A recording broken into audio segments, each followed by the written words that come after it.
Todo ser humano nace, crece y se desarrolla dentro de un contexto cultural que moldea su forma de hablar, de vestir, de pensar y de relacionarse con los demás.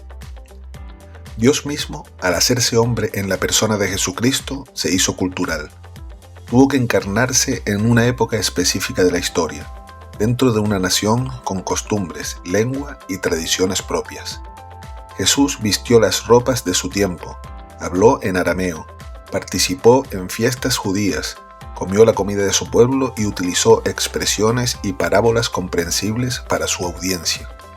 En otras palabras, Dios no se manifestó como un ser supracultural, sino que se insertó en la historia de la humanidad adoptando una cultura concreta. Esto contrasta con la visión del Islam, que sí se presenta como una religión de carácter supracultural. En la teología islámica, el Corán es considerado la revelación de Alá a Mahoma, en árabe, un idioma que no solo se usa para la predicación, sino que es visto como el idioma sagrado en el que debe ser leído el mensaje divino. La cultura árabe del siglo VII, en la que se dio la revelación coránica, tiene un impacto fuerte en la práctica islámica, pero el mensaje en sí se considera trascendente y no sujeto a la cultura en la que se recibió. De hecho, en muchas regiones donde el Islam ha llegado, las prácticas religiosas han mantenido elementos de la cultura original del Corán, sin una contextualización cultural flexible como la que ha tenido el cristianismo desde la época de los apóstoles. Desde sus inicios, el Evangelio se predicó en diferentes idiomas y en diferentes regiones sin imponer una cultura específica. Pablo, por ejemplo, citó filósofos griegos cuando predicó en el Areópago, mostrando que el mensaje de Cristo podía dialogar con las ideas de su tiempo sin perder su esencia. Lo que voy a leer ahora es un fragmento de la letra de una canción, y si crees que las canciones que yo he utilizado hasta ahora en el canal son inadecuadas para hablar de temas espirituales, espera a escuchar esta. Gloriosísimo entre los inmortales, multinominado, siempre omnipotente, oh Zeus, rector de la naturaleza, que con la ley todo lo gobiernas, salve. Pues a todos los mortales les es lícito saludarte. De tu progenie son, ya que una imitación del eco les ha tocado en suerte a ellos, solos entre los animales que sobre la tierra viven y se arrastran. A ti, todo este universo que en torno a la tierra gira te obedece por donde lo guíes y él, gustoso, por ti es gobernado. Se trata del himno a Zeus, escrito por el filósofo griego Cleantes. En Hechos 17, 16 al 34, Pablo predica en el Areópago, un lugar donde los filósofos atenienses discutían sobre ideas. Para captar su atención, en lugar de comenzar con las escrituras hebreas, que ellos no conocían ni respetaban, Pablo parte de algo que ellos sí comprendían, sus propios poetas y filósofos. En Hechos 17:28, Pablo dice: «Porque en él vivimos y nos movemos y somos, como algunos de vuestros propios poetas también han dicho, porque linaje suyo somos». La frase «porque linaje», sinónimo de progeria, porque linaje suyo somos, proviene del poeta griego Arato de Solos, y también se encuentra en el himno a Zeus de Cleantes del que acabamos de leer un fragmento.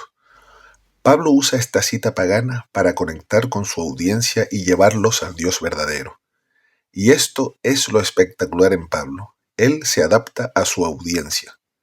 Cuando el apóstol Pablo predicaba a los judíos en las sinagogas, citaba constantemente las escrituras para demostrar que Jesús era el Mesías.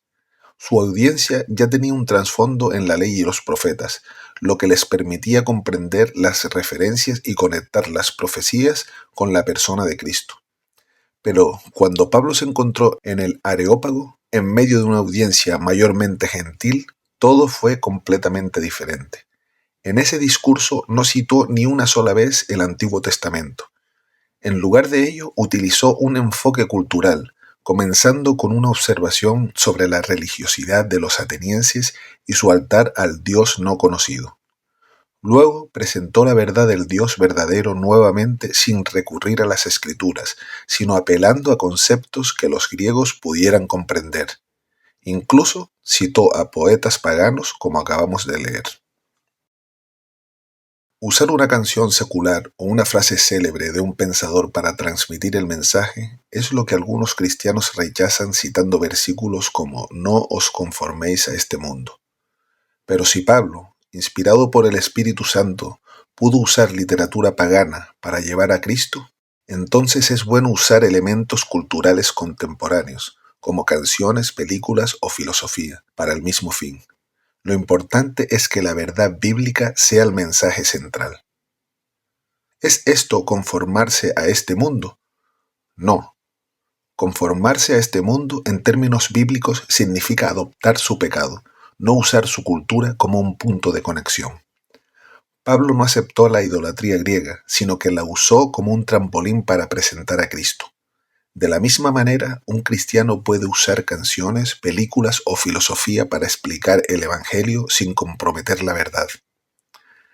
Esta situación es una demostración clara de que el mensaje del Evangelio no depende exclusivamente de citas bíblicas para ser efectivo.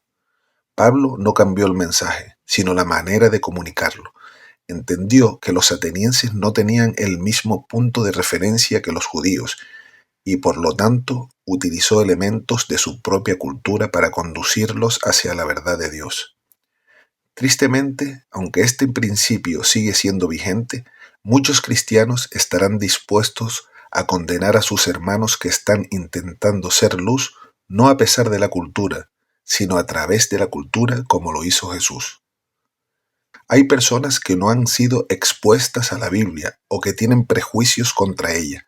Para alcanzar a estas personas, Pablo nos muestra que es válido y efectivo utilizar referencias culturales contemporáneas como canciones, películas o pensamiento filosófico, siempre y cuando éstas sean usadas como puntos de conexión para llevar a Cristo, no como el centro del mensaje. Esto no significa diluir el Evangelio ni comprometer la verdad, sino presentarla de manera que la audiencia pueda recibirla. Este principio de encarnación y adaptación nos recuerda que el Evangelio es para todas las culturas y que los cristianos no estamos llamados a vivir aislados, sino a comunicar la verdad de Cristo en el lenguaje y la cosmovisión de quienes nos rodean. En lugar de rechazar la cultura en la que vivimos, debemos entender que Dios nos ha puesto en un tiempo y lugar específicos para ser luz y sal en medio de ella. Lo importante es que, aunque usemos la cultura para comunicar el Evangelio, no dejemos que la cultura transforme el Evangelio en algo distinto a lo que Cristo enseñó. Por lo tanto, el cristiano no es acultural, sino un embajador de Cristo en su cultura. Pienso que los cristianos, en cierto sentido, somos la encarnación del Evangelio, el Evangelio hecho carne en nuestra propia cultura, porque, al creer en Cristo, el Espíritu Santo vive en nosotros, transformándonos desde dentro. Como la semilla de mostaza que crece hasta ser un árbol con muchas ramas, la Iglesia se extiende en la sociedad, llevando el mensaje de salvación a todos los ámbitos de la vida. La clave está en cómo interactuamos con nuestro entorno, con la sabiduría de aquel que sabe que la verdad de Dios puede hablar en cualquier idioma, en cualquier época y en cualquier contexto sin perder su poder transformador, manteniendo el mensaje central en la obra redentora de Jesús.